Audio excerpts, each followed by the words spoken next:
Здравейте хора, аз съм Марио Марков и днес ще ви покажа унбоксинг на PlayStation Vita.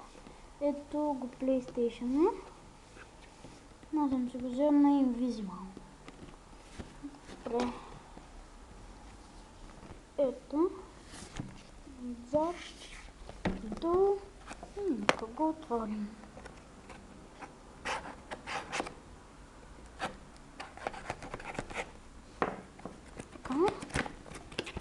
Вътре има една кутия, която после ще разгледаме, и тази игра, която върви с самия PlayStation.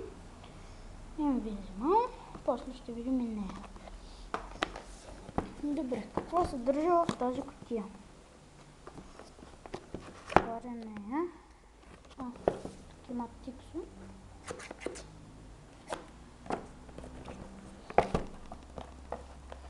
Добре. Ето PlayStation. После ще го видим по-подробно.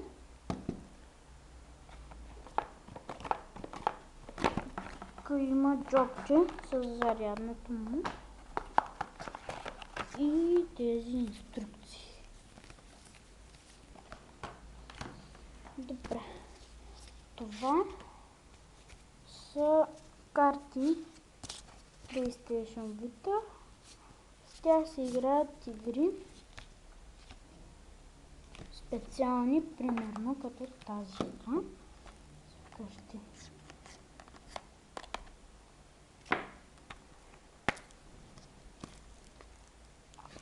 Ето така изглежда. Ето ви картите за игра.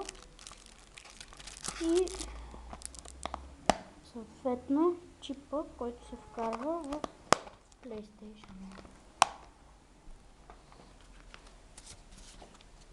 Добре, сега това е за PlayStation Card.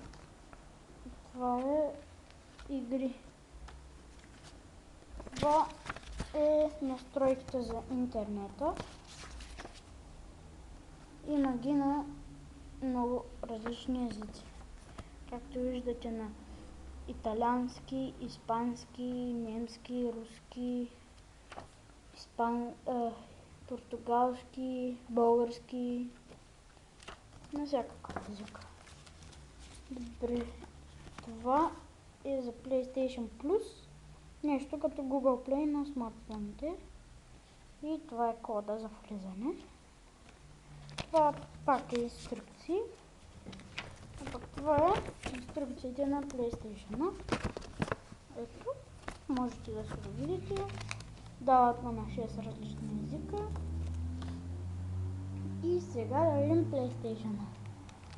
Това представлява той. Тук се включва.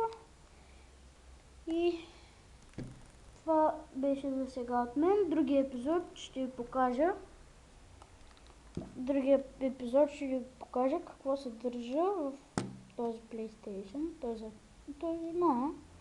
И по-другия епизод ще направя унбоксинг на други игри.